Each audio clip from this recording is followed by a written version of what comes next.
메시지 3번 금 등잔대들 가운데를 거니시는 누구의 아들? 사람의 아들이신 그리스도. 하나님의 아들이 아니고 사람의 아들이라고 했습니다. 사람의 아들이신 그리스도입니다. 우리가 이제 말씀으로 조성되거나 또 영혼 훈련한다고 얘기할 때 실제로 어떻게 하는 거 영혼 훈련하느냐? 막 소리치고 죄세야 이런가 보다도 우리 눈, 귀, 입, 손을 다 사용하는 거예요. 뭐냐면 우리 눈으로 보고 귀로 듣고 또 어떻게 해요? 입으로 말하고 손으로 쓰고 이것을 다 사용할 때 말씀이 내 안에 조성되는 게 아주 확실해요. 근데 우리가 이제 듣기만 하거나 보기만 하면 하루 지나면 다 없어져요, 거의. 근데 이 네 가지를 사용할 때 아주 조성되는 비결인데 특히 나이 많으신 분들 요즘에 제일 무서운 게 치매잖아요, 치매. 그래서 이렇게 자꾸 머리를 쓰고 말하고 읽고 또 이제 쓰고 이렇게 하면 치매에 안 걸리는 확률이 높습니다. 안 걸린다 얘기할 수는 없지만 걸리지 않을 확률이 더 높아요. 그러니까 그거를 위해서라도 우리가 정말로 이 훈련에 대해서 감사해야 됩니다. 이런 훈련이 나이 많으신 분들에게 이런 기회가 주어진 거에 대해서 감사하고 정말 이게 아프셔도 오늘도 이렇게 발표하시는 자매님을 볼 때 아주 마음에 느낌이 있습니다. 그리고 메시지 3번은 에드마 형제님이 이제 전화하셨는데 서두에 전하시는데 아주 길게 얘기했어요. 이게 다 소개할 수는 없고 요약해서 먼저 소개해드리고 개요를 읽도록 하겠습니다. 이번 훈련은 그리스도를 체험하고 누리고 표현함이라는 주제에 관한 네 번째 훈련입니다. 이 훈련은 요한계시록에 관한 것입니다. 메시지 3번의 제목은 금등잔대들 가운데를 거니시는 사람의 아들이신 그리스도입니다. 3번 개요에 들어가기 전에 몇 가지를 교통하고 싶습니다. 메시지 3번을 위해 8개의 연구 문제를 준비했는데 이 문제들 중 몇 가지에 대한 답을 여러분에게 제시할 것입니다. 계시록 1장 3절 이 예언의 말씀을 읽는 사람과 듣고 그 안에 기록된 것들을 지키는 사람들은 복이 있습니다. 왜냐하면 때가 가까웠기 때문입니다. 라고 말합니다. 우리가 복 있는 사람이 되기를 원한다면 계시록에 있는 말씀을 읽고 지켜야 합니다. 왜냐하면 때가 가까웠기 때문입니다. 우리가 때가 가까웠다는 것을 믿어야 합니다. 첫 번째 연구 문제는 1장 3절과 관계된 것으로서 요한계시록을 기도하며 읽는 것이 매우 중요한 이유가 무엇인가입니다. 우리가 단순히 우리의 관념을 내려놓고 성경을 읽는다면 빛이 우리에게 올 것입니다. 사역의 말씀은 우리를 성경으로 이끄는 것이지 성경을 대치하는 것이 아닙니다. 두 번째 연구 문제는 메시지 1번에 있는 한 중점과 관련된 것입니다. 오늘날 시간 안에서 주님을 위한 우리의 봉사의 내재적인 의미는 무엇이며 이것은 시간 안에서 하나님의 유일한 목적과 어떤 관련이 있는가입니다. 오늘날 시간 안에서 우리가 하는 봉사는 영혼 안에서 우리가 할 봉사를 위한 준비입니다. 시간 안에서 하나님의 유일한 목적은 매일 그분 자신을 우리 안에 분배하시는 것입니다. 세 번째 연구 문제는 요한계시록 1장 18절에 내가 영원토록 살아있으며 라고 말하는데 이 구절에 있는 위대한 계시는 무엇이며 이 놀라운 실제를 우리는 어떻게 체험하고 누리고 표현할 수 있는가입니다. 이 문제는 메시지 2에 있는 한 중점을 상세히 설명하는 것입니다.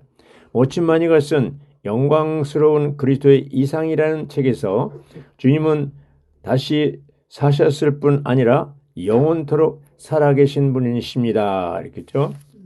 자, 로마자 1번을 누가 읽어주시죠?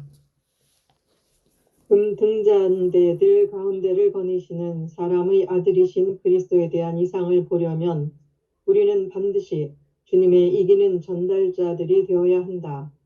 주님의 이기는 전달자들은 사람의 영 안에서 교회의 터 위에 있으면서 예수님 안에서 환난과 왕국과 인내에 참여한 이들이다. 아멘. 예, 로마자가 길긴 하지만 여기 금등잔대들은 지방교회는 이기는 이들이라고 할 수 있습니다.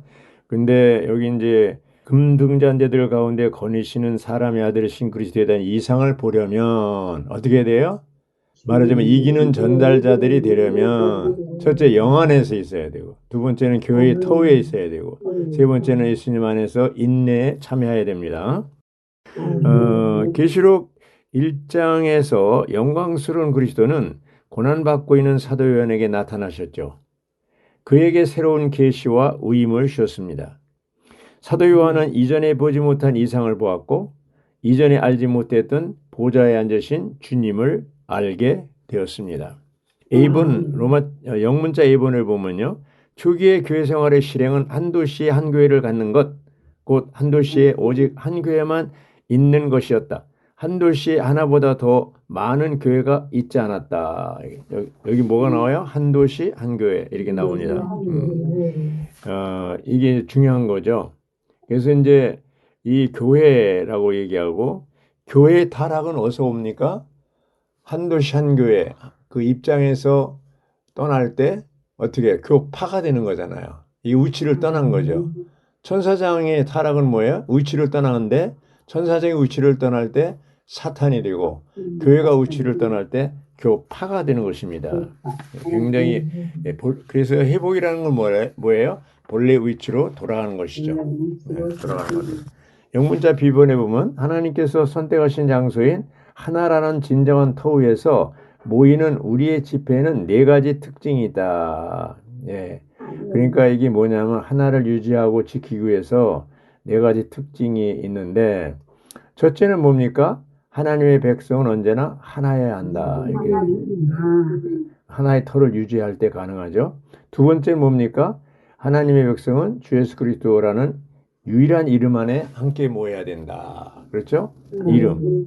셋째는 뭡니까? 바로 신약에서 하나님이 처소 곧 그분의 거처는 연합된 영 안에 있다고 그랬습니다. 연합된 영에.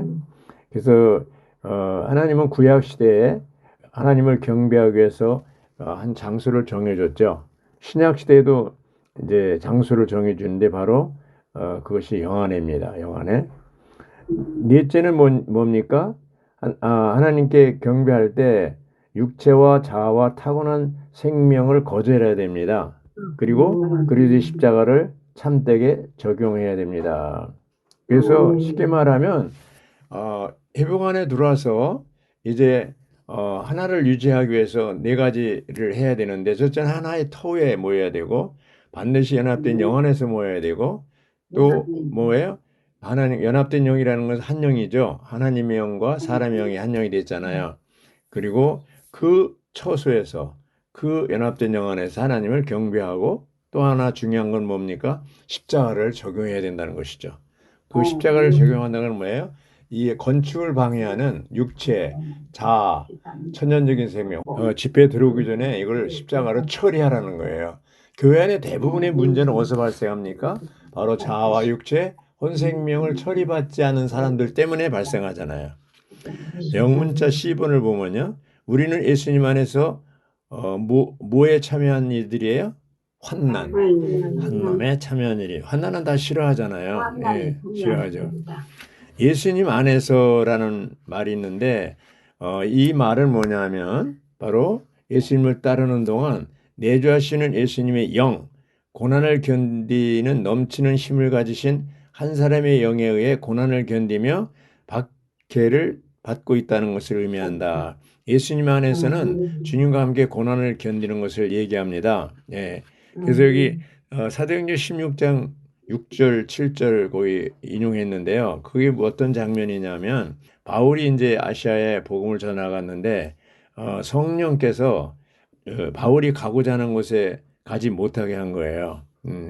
그래서 아시아에 말씀 전하는 것을 막으셨으므로 성령께서 그들이 부르기아와 갈라디아 지역을 거쳐 무시아에 이르러 비두니아로 가고자 했지만 예수님이 영께서 허락하지 않으셨다. 그렇죠? 예. 예수님이 영께서 그들을 마케도니아, 유럽으로 인도하기 위해서 이제 방향을 잡은 거죠. 성령께서 결국은 아시아에 복음이 전파되고 아시아에서 유럽으로 복음이 전파되게 됐죠. 고난을 받고 있는 동안 주 예수님 우리 안에서 우리와 함께 고난을 함께 받는 것이죠. 우리는 많은 환난을 통해 왕국 안으로 들어갈 수 있고요. 그분의 부활 능력에 우리는 그분의 고난에 동참할 수 있고 십자가에 못 박힌 생화를 함으로 그분의 죽음과 같은 형상을 이룰 수 있습니다. 요츠만 형제님의 사역은 십자가의 사역이라면 위티니스 형제님의 사역의 특징은 뭉뚱그려서 바로 그 형의 사역이라 할 수 있는데 이 두 분이 완전히 하나죠. 이런 면에서 우리는 한 면에서는 이제 그 십자가를 누리고 한 면에서는 그 형을 따라 살고 이것이 중요한 것이죠. 그래서 여기 3장 10절 빌립보서 나는 그리스도와 그분의 부활 능력과 그분의 고난의 교통을 알고 또 그분의 죽음과 같은 형상을 이루어 아가서 2장 8절 9절 내 사랑하는 목소리 그 나오죠. 2장 14절 나의 비둘기여 이렇게 나오는데 여기서 이제 우리를 은밀한 곳 바위 틈 낭떠러지기로 이제 인도하는데 그게 바로 십자가 안으로 인도한다는 것이죠. 우리가 십자가에 못 박히신 그리스도 안에 옮겨질 때 우리 목소리는 달콤하고 또 우리의 표정은 그분께 사랑스럽게 되는 것이라는 것이죠. 이것이 하나를 지키는 비결입니다.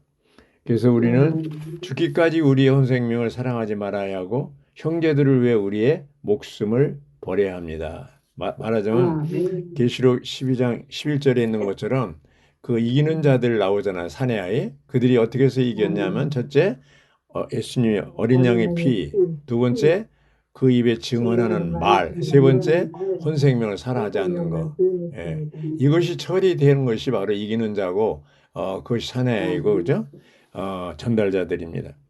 그래서 영문자 D번에 보면 우리는 예수님 안에서 왕국에 참여한 이들이라고 그러잖아요. 예, 왕국 생활은 바로 교회 생활인데 왕국 생활을 실행을 하면 주님의 이름을 부르는 이들과 함께 의와 믿음과 사랑과 화평을 추구해야 됩니다. 여기 함께가 중요한 거예요. 누구와? 주님의 이름을 부르는 자들과 함께 움직이는 거죠. 그래서 이 함께에서 떠나면 혼자 있으면 사탄의 공격을 당하게 돼요. 그래서 왕국 생활을 실행하면 우리는 지어 지은 형제들을 회복하기 위해 그들을 돌봐야 된다고 그랬어요. 지어 지은 형제들이 보면 탕자들이잖아요. 회복을 떠난 사람들, 교회 생활을 떠난 사람들 너무나 많잖아요. 그럼 떠난 사람들을 어떻게 하라고 그랬어요? 마치 예수님이 비유를 들을 때 100마리 양 중에 잃은 양 한 마리를 목자는 찾아서 따면서 돌아올 때 그것이 얼마나 기쁜 일이냐. 근데 우리가 정말로 현재 교회 생활 안에 있는 사람도 함께 교통을 잘하고 교회 생활을 잘하도록 유지해야 되지만 어떤 일로 인해서 죄로 인해서든지 어떤 환경에서 약해서 그러든지 회복을 떠난 탕자들에 대해서 우리는 기도하고 그들을 돌보라고 얘기했습니다. 이게 아주 중요한 것이. 영문자 2번을 보면 우리는 예수님 안에서 인내에 참여하는 이들입니다. 여기 우리는 우리를 지치게 만드는 사탄의 전략에 저항해야 한다고 했습니다. 사탄의 전략이 있죠. 다니엘서 7장 25절에 보면 적그리스도는 가장 높으신 분의 성도들을 지치게 할 것입니다. 이렇게 얘기하고 있어요. 성도들을 지치게 하는 것이 사탄의 마멸 공작이죠. 예. 그래서 우리는 그 사탄의 마멸 공작에 넘어가지 말고 저항해야 한다고 그랬습니다. 예를 들어서 사사기 16장 16절에 보면 들릴라가 삼손을 날마다 지치게 했습니다. 삼손 그대의 힘이 비밀을 말해줘요. 그대가 나를 사랑한다면 그걸 얘기해줘야 돼요. 계속 그냥 졸라대니까 계속 이렇게 졸음에 재촉할 때 삼손은 자신의 힘의 비밀을 털어놨죠. 결국 머리가 깎여졌고 힘이 사라졌고 그 눈알이 빠지고 시간이 지났을 때 머리가 다시 자랐죠. 마지막에 그는 수천 명의 원수들과 함께 죽었습니다. 살았을 때보다 죽을 때 더 많이 죽였습니다. 결과적으로. 어쨌든 이렇게 사탄은 그 들려를 통해서 삼손을 마멸공작한 것처럼 오늘도 우리가 거듭나고 처음에 교회 생활할 때 아주 할렐루야 아멘 했는데 언제부턴가 자꾸 이렇게 사탄이 조금씩 이렇게 우리를 주님을 사랑하는 거, 교회 생활 적극적으로 하는 거 이것을 이제 못하게 만들고 힘 빠지게 만드는 거예요. 사탄의 작전이죠. 여기에 속으면 안 됩니다. 저항해야 되는 저항. 사탄의 전략에 저항해야 된다 그랬습니다. 그리스도 안에 아멘. 거할 때 우리는 그분의 인내의 말씀을 지키고 고난과 반대를 견디는 인내를 갖게 됩니다. 자, 우리가 아멘. 인내로 인내할 수 있다. 그렇게 했는데 언제까지 인내해야 됩니까? 내가 죽을 때까지. 또 주님이 다시 오실 때까지 인내해야 됩니다. 예. 아멘. 근데 우리는 인내할 수 없어요. 그러나 내 안에 계신 그리스도가 바로 우리 인내가 되죠. 로마자 2번을 누가 읽어주시죠? 사람의 아들이신 그리스도는 발까지 닿는 옷을 입으시고 가슴에는 금띠를 띠고 계신 대제사장으로서 그분의 인성 안에서 교회들을 보살피시고 그분의 신성 안에서 교회들을 복양하신다. 아멘. 그래서 사람의 아들은 인성 안에 계시고 그 금띠는 그분의 신성을 상징하며 가슴은 사랑을 상징한다고 그랬습니다. 예. 이제 그리스도는 교회를 산출하는 신성한 일을 위해 허리에 띠를 띠고 강화시켰지만, 그렇죠? 출애굽 28장 4절, 다니엘서 10장 5절이죠. 지금은 자신이 산출하신 교회들을 가슴에 띠를 띠심으로 사랑으로 돌보시는 거죠. 그리스도는 교회를 산출했을 뿐 아니라 교회를 계속 어떻게 돌보고 보양하고 계시잖아요. 그게 참 놀라운 거죠. 예. 그래서 그분의 사랑으로 가슴에 금띠를 띄었다는 것은 그분의 사랑을 상징하는데 그분의 사랑이 우리를 강권했다고 했잖아요. 영문자 비번에 보면 그리스도는 사람의 아들로서 그분의 인성 안에서 교회도 돌보시며 보살피고 계시죠. 지금 뭐 하고 계신다고요? 보살피고 계십니다. 예, 사람의 아들로서 인성 안에서 교회들을 돌보시고 보살피고 계시고, 그렇죠? 예, 여기 이제 보면은 그리스도는 등잔대들의 등잔들을 손질하여, 이게 손질한다는 게 뭐예요? 심지 같아서 까맣게 된 거 그거 갈아 끼우는 거죠. 예, 이게 교회 안에 이제 자아와 육체와 천연적인 생명 타고는 이런 손생명으로 인해서 소극적인 것들이 이제 막 했을 때 그것을 손질하는 것이 바로 그리스도입니다. 그것이 바로 보살피는 거죠. 그래서 결국 그런 것들, 소극적인 것들을 자제하고 우리를 행복하고 유쾌하고 편안하게 만들고 계시죠. 네. 그래서 이제 42편 5절과 11편, 시편 42편 5절과 11편을 보면 뭐라고 그랬냐면 우리의 마음을 주님께 돌이킬 때 그분의 얼굴이 우리의 구원이 되고요. 11절은 42편 11절은 주님께서 바로 내 얼굴의 구원이라고 그랬습니다. 네. 시편 작가는 포로된 상태에서 대적들의 비방과 억압을 받고 있었지만 하나님의 얼굴을 볼 때 힘을 얻었죠. 하나님의 얼굴을 본다는 것은 뭐예요? 하나님의 임재를 누린다는 것을 얘기합니다. 네, 하나님의 얼굴, 하나님의 임재를 얘기합니다. 주님의 임재는 부드럽고 따뜻한 분위기를 제공하여 우리의 존재를 보살핌으로 우리에게 안식과 위로와 치료와 씻음과 격려를 준다. 우리는 교회 안에서 주님의 임재에 보살피는 분위기를 누림으로 생명에 보양하는 공급을 받을 수 있다. 자, 자매님들 교회 생활할 때 좋은 일만 있지 않잖아요. 슬픈 일, 답답한 일, 낙심하게 만들고 또 괴롭게 하고 또 비난받고 또 어떤 사람에 의해서 공격받고 또 육신적으로도 질병에 시달리고 여러 가지 환경이 오잖아요. 자, 이러한 때 누구한테 가야 돼요? 바로 주님한테 나갑니다. 그분은 대제사장으로서 우리를 어떻게 해야 돼요? 살피시고 위로하시고 치료하시고 씻어주고 격려를 해주시는 분이에요. 바로 우리를 보살필 뿐 아니라 우리를 생명의 공급으로 보양하시는 분이에요. 아멘. 네. 그래서 그리스도는 등잔들이 심지를 다듬으심으로 우리가 비추는 것을 막는 모든 부정적인 것들에서 것을 우리에게서 잘라내가지고 빛을 발하게 하는 거죠. 예. 여기 심지는 뭐라고 그랬어요? 육체, 타고난 사람, 자아, 그렇죠? 이런 것, 이창조 이런 거죠. 다 잘라내는 거죠.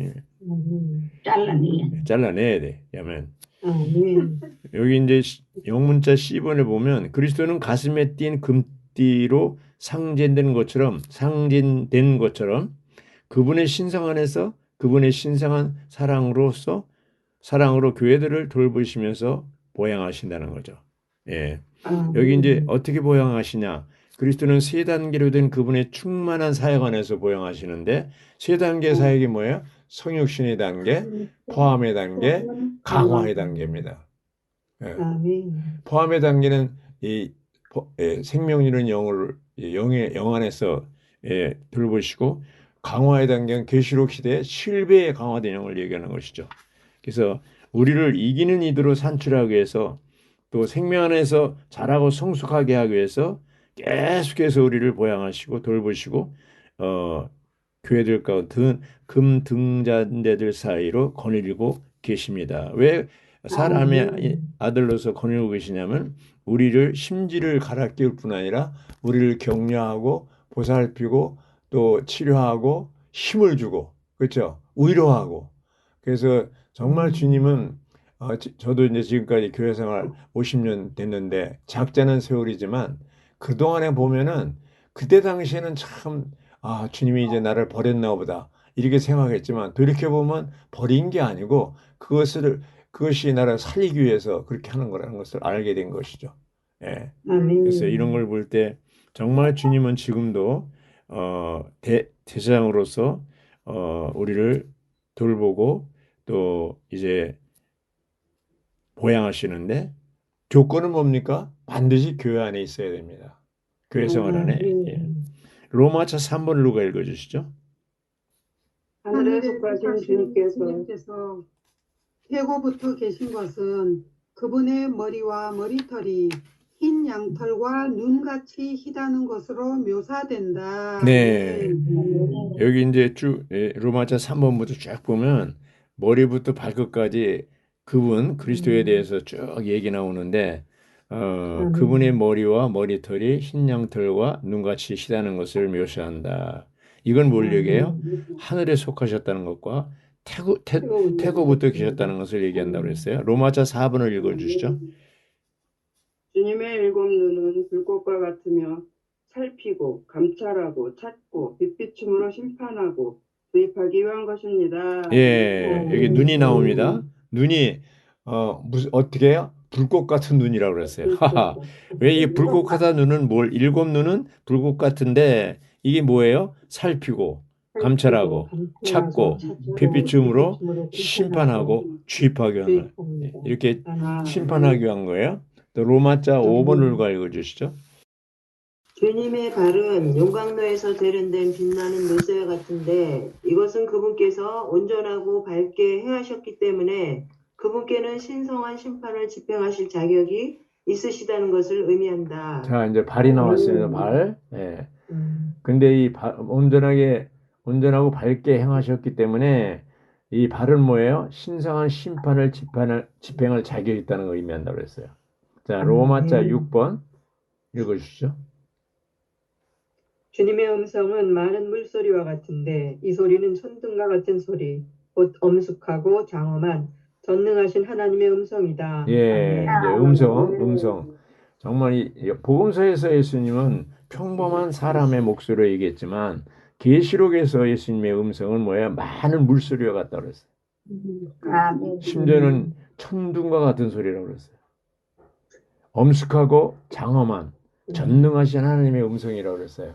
예.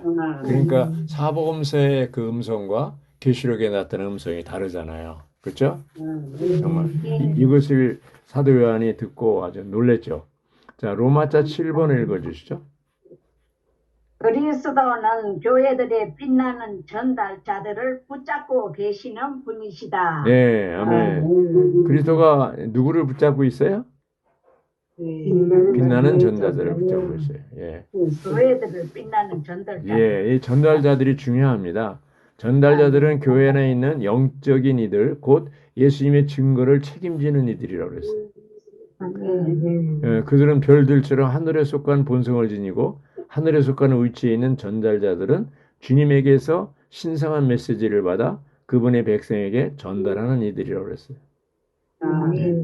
인도한 이들은 그분의 오른손에 있기 때문에 뒤로 물러갈 필요가 없습니다. 참으로 그리스도께서 그분의 증거에 대한 책임을 지십니다. 그렇죠? 그래서 지금 계시록의 시대는 장로나 이런 것보다도 전달자들, 빛나는 전달자들을 필요로 합니다. 아시아 일곱 교회 계시록 2장 3장에 일곱 교회 편지할 때 교회에게 보냈지 않고 교회의 에베소 교회 전달자에게 편지를 보냈습니다. 그러니까 오늘날 우리가 주님의 편지를 받으려면 어떻게 해요? 전달자들이 돼야 됩니다. 전달자들이요. 영적인 이들. 전달자들은 뭐예요? 교회 안에 있는 영적인 이들. 예수님의 증거를 책임지는 이들이라고 그랬어요. 자매들조차도 전달자가 될 수가 있습니다. 로마자 8번으로 읽어주시죠. 그분의 입에서 양날이 선 날카로운 칼이 나온다. 이 칼은 그분의 분별되고 심판하며 죽이는 말씀으로써 부정적인 사람들과 일들을 처리하기 위한 것이다. 네, 아멘. 입입니다. 입. 그분의 입. 자, 그 입에서 뭐가 나와요?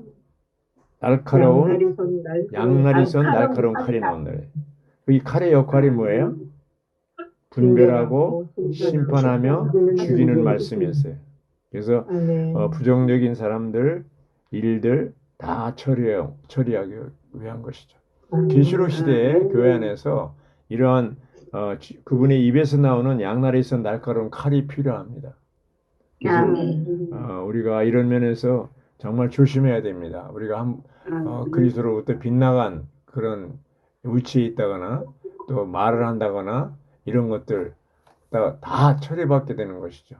그러니까 우리가 어떤 사람이 빗나갈 때 기도는 하지만 그 가서 이렇게 염려하거나 이럴 필요 없어요. 주님께 맡기면 주님이 입에서 양날이 선 날카로운 칼이 나와서 그런 모든 것들을 처리하십니다. 자, 9번, 영문자 9번 읽어주시죠. 로마자. 그리스도의 얼굴 해가 척에 지는 것과 같은데 이것은 심판하는 빛 비춤이 왕국을 가져오기 위한 것이다. 예, 얼굴이 나왔어. 얼굴. 예. 얼굴 그 다니엘서 10장 6절에 보면 해가 심차게 비치는 것 같다고 그랬어요. 그리스도 얼굴이. 그래서 이것은 심판하는 빛비춤이 왕국을 가져오기 위한 것이라고 했어요. 정말 이 주님의 얼굴이 이렇게 심차게 비치는 얼굴이라고 했을 때 이것은 뭐예요? 왕국을 가져오기 위한 것이라고 했어요. 지금 계시록 시대의 주님은 심차게 비치는 얼굴입니다. 자, 10번을 보시죠. 로마자. 그리스도는 처음과 마지막으로서 결코 그분의 일을 완성하지 않은 채로 두지 않으실 것임을 우리에게 보장하시며 또한 살아계신 분으로서 그리스도의 몸의 표현인 교회들을 살아있고 신선하며 강하게 하신다. 아멘. 자, 여기서 중요한 게 뭐예요? 그리스도가 살아계신 분이라는 거죠. 살아계신 분. 그리스도가 살아계신 분이에요. 신선하며 강하게. 사실 이렇게 보면 그 예수님이 승천 후에 뭘 하고 계시는지 아무도 몰라요. 그래서 이 승천 후에 대제사장이신 그리스도가 뭘 하고 계신지를 얘기한 책이 두 개 있는데 하나는 히브리서고 하나는 계시록이에요. 네. 그분은 부활하신 뒤에 승천하신 뒤에 살아계신 분이라고 그랬어요. 우리가 믿는 그리스도는 어떤 분이에요? 살아계신 분이에요. 살아계셔서 뭐 하고 있습니까? 교회들을 돌보고 계시는 거예요. 네, 아주 신선하게 하여 강하게 하신다는, 교회를 강하게 하시는 분이에요. 네, 강하게 하시는 분입니다. 그래서 우리가 약할 때, 낙심할 때 주님은 오셔서 우리를 강화시키고 강하게 하십니다. 자, 마지막으로 로마자 11번을 읽어주시죠. 그리스도는 죽음과 음부의 열쇠를 갖고 계신다. 네, 메시지 2번에서 다뤘죠. 그래서 죽음은 모으는 것이고 음부는 거두는 것이라고 했어요. 그러나 그리스도는 십자가에서 죽음을 무효화하셨고 부활 안에서 음부를 일으키셨습니다. 자, 십자가에서 뭐를 무효화했어요? 죽음. 또 부활 안에서 뭐를 일으키셨어요? 음부. 사탄의 무기가 죽음과 음부인데 그것을 예수님은 그리스도는 다 이기셨어요. 우리가 자아를 부인하고 십자가를 지며 우리의 혼 생명을 잃기를 훈련함으로써 주님께 우리 가운데서 움직이시고 행동하실 수 있는 입지와 기회와 길을 드리기만 한다면 죽음과 음부는 그분의 통제 아래 있을 것이다. 자, 이게 중요한 거예요. 주님이 그렇게 했어요. 이겼어요. 음부와 죽음과 음부를 이겼어요. 그렇지만 나하고는 관계없어요. 그럼 내게 적용하기 위해서는 뭐야? 우리가 열어야 돼. 주님에 대해서. 열고 기회를 주님께 드리면 어떻게 돼요? 죽음과 음부는 그분의 통제 아래 있게 되는 것이죠. 그러면 주님이 승리하신 것처럼 또 우리 안에서도 승리하시는 그리스도를 누릴 수 있죠. 자, 이제 메시지 3번의 이제 결론 요약을 소개해드리고 마치겠습니다. 초기 교회 생활의 실행은 한 도시에 오직 한 교회만 있었다. 하나의 터위에서 모이는 네 가지 특징이 있는데 아까 했지만 요약하면 첫째, 하나님의 백성은 언제나 하나여야 한다. 그래서 그들 가운데 분열이 있어서는 안 되는 거죠. 구약도 신약도 구약 시대는 예루살렘, 신약에는 하나의 터, 한 도시 한 교회, 이것이 이제 하나님이 정해준 하나의 그 원칙이죠. 또 둘째는 뭡니까? 하나님의 백성은 주 예수 그리스도라는 유일한 이름 안에서 모여야 돼요. 이름하고 다른 이름을 붙이면 뭐예요? 교파가 되고 음행이라고 그랬어요. 그게 분열이라고 그랬어요. 그러니까 아까도 말씀드렸지만 본래 하나님이 세우신 한 입장 위에 한 터에 시작한 교회, 예루살렘 교회, 안디옥 교회, 여기서 이 터에서 벗어나야 되지 말아야 되는데 뭐가 이제 교회가 타락할 때 뭐예요? 지방 입장, 하나의 터, 위치를 떠날 때 뭐가 돼요? 교파가 되는 겁니다. 그것은 분열이죠. 천사적 위치를 떠나면 사탄이 되죠. 네. 그래서 이 하나님의 백성은 이름 안에 모여야 되고요. 셋째, 신명기 12장과 신약 모두는 이게 재미있죠. 신명기 12장과 신약 모두는 우리의 경배를 위해 하나님께서 선택하신 곳이 그분의 처소가 있는 곳이라고 그랬어요. 그걸 계시한 거예요. 신약에서 그분의 처소는 우리 영 안에 있다 그랬죠. 영 안에 있어요. 그래서 이 1일자 39조 1일자에 보면 에베소 4장 3절을 소개했잖아요. 화평에 매는 띠로 그 영의 하나를 심써 지키십시오. 밖으로는 하나의 터에 우리가 이제 세워져야 돼요. 교회가. 안으로는 뭐야?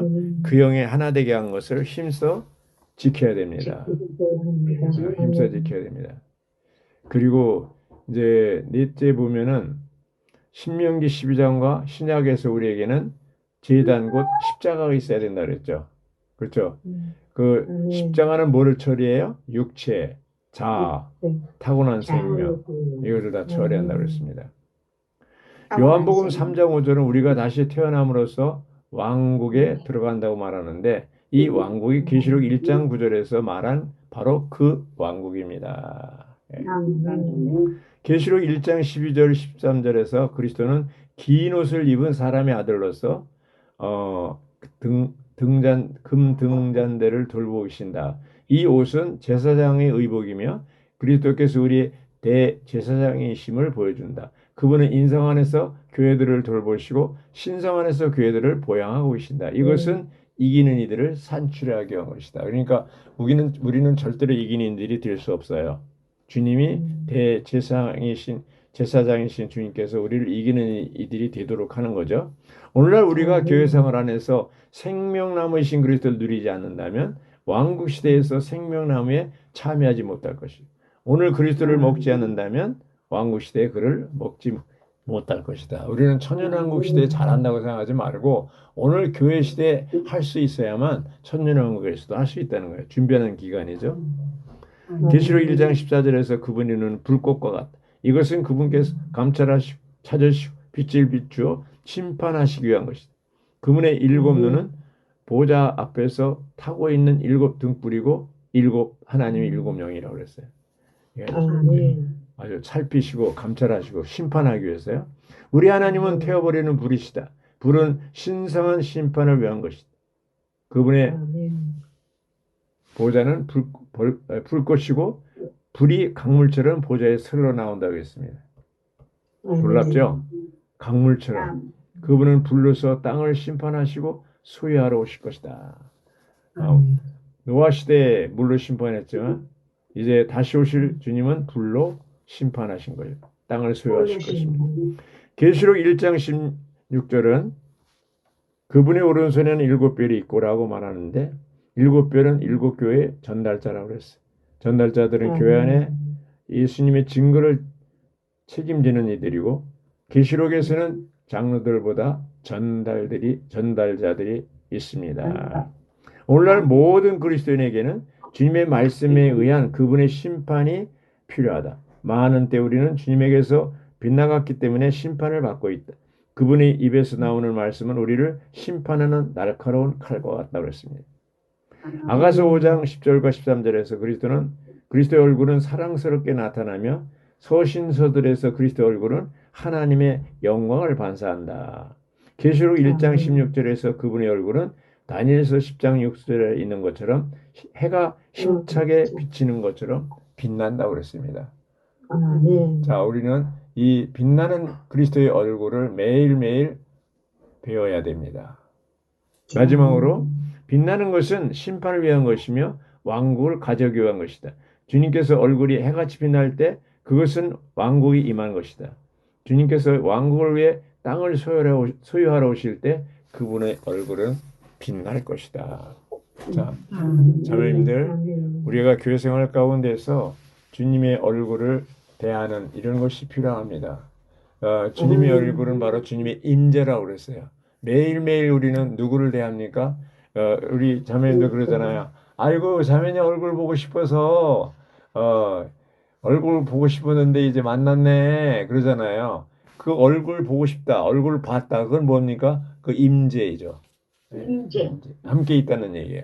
그래서 우리는 항상 주님의 임재 안에서 생활하는 거, 또 주님은 끊임없이 대제사장으로서 우리를 돌보시고 보양하시고 이기는 자들이 되기 위해서 계속해서 공급하시고 우리를 위로하고 격려하고 힘을 주고 또 모든 환경에서 우리로 하여금 이 사탄의 마멸 공작에서 이길 수 있도록 이제 항상 주님이 우리와 함께 하시고 당신의 얼굴, 빛나는 얼굴을 우리에게 비추고 계십니다. 할렐루야. 아멘.